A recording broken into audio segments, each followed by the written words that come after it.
I'll be the last one left when the lights go out.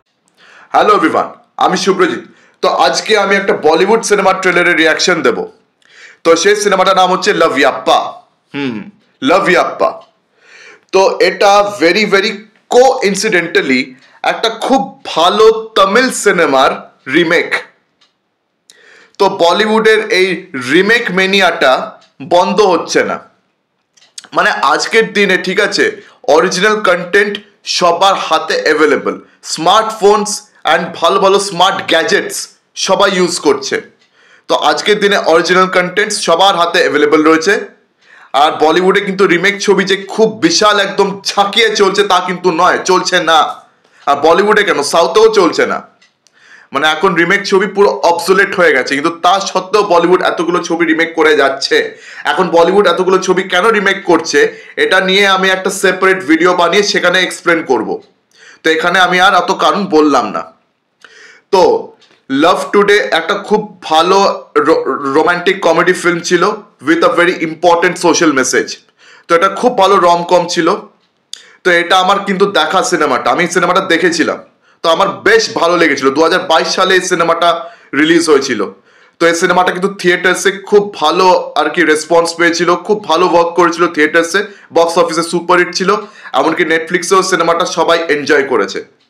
তো Pradeep Ranganathan as a director and actor কিন্তু এই সিনেমাটা দারুণ কাজ করেছেন। তো প্রদীপ রঙ্গনাথন আরেকটা খুব ভালো ডিরেক্টর তামিল সিনেমার। তো ভেরি আনফর্চুনেটলি বলিউড ওনার সিনেমাটাকে চটকে নষ্ট করতে চলেছে। তো ওটাই লাভ ইয়াপ্পার ট্রেলার দেখে আমি বুঝলাম। তো লাভ ইয়াপ্পাতে লিড কাস্টে রয়েছেন very popular nepo kids Junaid Khan, Aamir খানের ছেলে। আর ওদিকে রয়েছেন খুশি কাপুর, জাহ্নবী কাপুরের বোন, বনি কাপুরের ছোট মেয়ে, যাই বলে নিন। তো এই দুজনকে দেখতে চলেছি।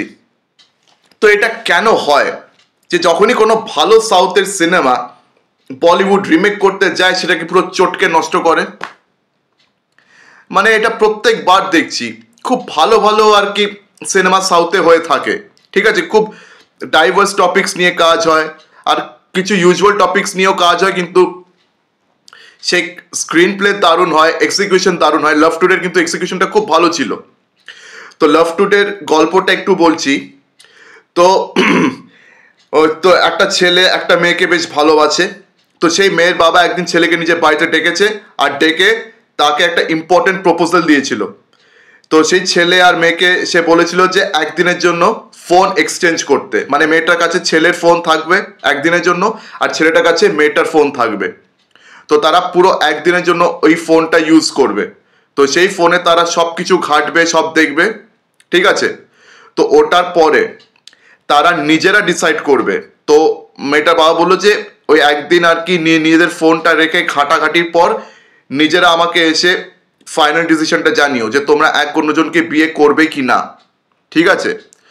তো তারপরে আর কি ছেলেটা মেয়ের ফোন নিয়ে, মেয়েটা ছেলেটা ফোন নিয়ে আর কি রইলো একদিন। তো ওই একদিনের মধ্যে তাদের মানে একদিনের মধ্যে তাদের মাঝে প্রচুর ঝামেলা আমরা দেখতে পাই, তাদের মাঝে প্রচুর ঝামেলার সৃষ্টি হয়, প্রচুর সিক্রেটস আনফোল্ড হয়, প্রচুর ব্যাপার স্যাপার আমরা দেখতে পাই। তো এটা নিয়েই ছিল গোটা সিনেমা। তো ওটার এক্সিকিউশন কিন্তু তামিলের দারুণ ছিল। প্রদীপ রঙ্গনাথন স্ক্রিন প্লে দারুণ লিখেছিলেন, অ্যান্ড ডিরেকশন দারুণ ছিল, অ্যান্ড অ্যাক্টিং পারফরমেন্সেস সবার ভালো ছিল। প্রদীপ রঙ্গনাথনের মায়ের রোলে একজন ইম্পর্টেন্ট অ্যাক্ট্রেস ছিলেন উর্বশী। উর্বশী কিন্তু একজন খুব নাম করা ভেটারেন অ্যাক্ট্রেস। তো ওনারও বেশ ভালো রোল ছিল ওই সিনেমাতে। তো এখানে প্রদীপ রঙ্গনাথন এখানে হিরোর সাথে তার মায়ের কেমিস্ট্রি, হিরোর সঙ্গে তার হিরোইনের কেমিস্ট্রি, এমনকি হিরোইনের বাবা যার রোল প্লে করছেন সত্যরাজ, তারও খুব ভালো মানে পারফরমেন্স ছিল। তো এই সিনেমারই রিমেক বলিউডে হচ্ছে। তো লাভ ইয়াপ্পাতে এবারে মেয়েটার বাবা রোলে রয়েছেন আশুতোষ রানা। তো তিনিও সেম কথা বলছেন যে ফোনটা এক্সচেঞ্জ করে একদিনের জন্য থাকতে হবে। তো তারপরে খুশি কাপুর অ্যান্ড জুনায়েদ খানের মধ্যে নানা রকম ঝামেলা সৃষ্টি হচ্ছে। তো এবারে কি হবে কি হবে না এই নিয়ে গোটা সিনেমা। তবে ট্রেলার দেখে অনেস্টলি বলছি বস, একটা ভালো সিনেমা আবার চটকাতে চলেছে। মানে বলিউড আজকাল যতগুলো রিমেক করছে 2-4টে বাদ দিয়ে বাকি প্রত্যেকটা রিমেক ছবি চটকিয়ে নষ্ট করছে। আর তার উপরে রিমেক ছবি আজকাল বক্স অফিসে কিন্তু ভালো রেজাল্ট আনছে না, এক্সেপ্ট দৃশ্যম 2 অ্যান্ড শয়তান। তো এই সিনেমাটাও যে খুব ভালো রেজাল্ট আনবে বক্স অফিসে তা কিন্তু নয়। অ্যান্ড এই সিনেমাটা ডিরেক্ট করছেন কে জানেন? অদ্বৈত চন্দন। আমির খানের ম্যানেজার ছিলেন এই অদ্বৈত চন্দন। আমির খানের কিন্তু খুব নেওটা। তো অদ্বৈত চন্দনের কিন্তু এর আগে দুটো সিনেমা তিনি ডিরেক্ট করেছেন, সিক্রেট সুপারস্টার অ্যান্ড লাল সিং চাড্ডা, দুটোই আমির খানের সঙ্গে করেছেন। আমির খান যে বারবার ক্যামেরার সামনে খুব চেঁচিয়ে বলেন যে আমার ছেলে নিজের থেকে নাম করছে ইন্ডাস্ট্রিতে, আমি তাকে হেল্প করছি না, তাকে লঞ্চ করছি না। যদি তাই হয় তাহলে বাবু তোমার ফেভারিট, তোমার ডিরেক্টর তোমার ছেলের সঙ্গে কাজ করছে কেন? তাহলে অদ্বৈত চন্দন এই সিনেমাটা ডিরেক্ট করছে কেন? তুমি ভাই পাবলিককে বোকা বানাচ্ছ।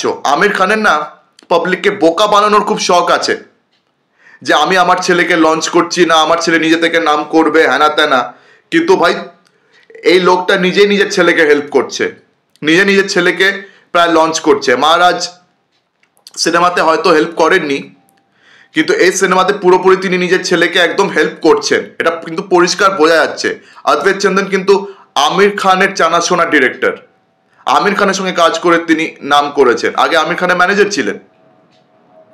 অ্যান্ড ভাই এই সিনেমাটা মোটেই ঠিক লাগছে না। জুনেদ খান আর খুশি কাপুরের পারফরমেন্স বড্ড বেশি মানে বড্ড খারাপ লাগছে ভাই। অ্যান্ড কমেডির ডোজটা অতিরিক্ত বেশি লাগছে। লাভ টু ডেটে আরেকটা ইম্পর্টেন্ট অ্যাক্টরের নাম বলতে ভুলে গেছি, যোগী বাবু। যোগী বাবুর খুব ভালো একটা রোল ছিল লাভ টু ডে সিনেমাতে। তো যোগী বাবুর রোলটা এখানে কিকু সারদা প্লে করছেন। তো ভাই কমেডির ডোজটা অতিরিক্ত লাগছে এই সিনেমাতে। মানে এই সিনেমাটা কিন্তু মানে অরিজিনাল ছবির ফ্লেভারটাকে পুরো নষ্ট করবে, এটা নিয়ে কোনো সন্দেহ নেই। তো এখন বলিউড এত কোনো রিমেক করছে এখানে অত বলতে পারছি না, কিন্তু এই জুনেদ খান খুশি কাপুর এই দুজনের মুখ না আমি আর দেখতে চাই না। অ্যান্ড বলিউডের আজকের দিনে যতগুলো নেপো কিডস যা লঞ্চ হচ্ছে, কেউ ভালো অ্যাক্টর না, কেউ না। None of them are good actors. এটা কেউ ডিজার্ভই করে না অ্যাক্টিং করা, কেউ ডিজার্ভ করেই না। শুধু নিজেদের মা বাবার বড় নাম আছে, বিশাল বড় তাদের ব্যাকগ্রাউন্ড রয়েছে, নেপো কিডস বলে তারা কাজ পাচ্ছে। তো এই সেম জিনিস জুনেদ খান আর খুশি কাপুরের ক্ষেত্রেও আমরা দেখতে পাচ্ছি। ভাই ইন দোনো কো मैं देखना नहीं चाहता। তো 7ই ফেব্রুয়ারি সিনেমাটা রিলিজ হচ্ছে, দেখা যাক কতজন মিলে এই সিনেমাটা দেখতে যায়। তো আপনাদের এই ট্রেলার নিয়ে কি মতামত আমাকে অবশ্যই জানান। তো আমার এই ট্রেলারটা তো একদম ভালো লাগেনি, যাই হোক আপনাদের অনেস্ট মতামত জানাবেন। আর আপনাদের মধ্যে যারা এই সিনেমাটা হলে দেখতে বিশালভাবে ইচ্ছুক আছেন, তো অবশ্যই আপনারা আমাকে কমেন্ট সেকশনে জানান। তো আমার ভিডিওটা এখানেই শেষ করলাম। ভিডিওটা ভালো লেগে থাকলে লাইক করুন, বেশি করে আমার ভিডিওটি শেয়ার করে দেবেন। আর হ্যাঁ, আমার চ্যানেলটিকে সাবস্ক্রাইব করতে ভুলবেন না। তো আজকের দিনের মতন টাটা, চোখ রাখুন পরবর্তী ভিডিওতে। ধন্যবাদ।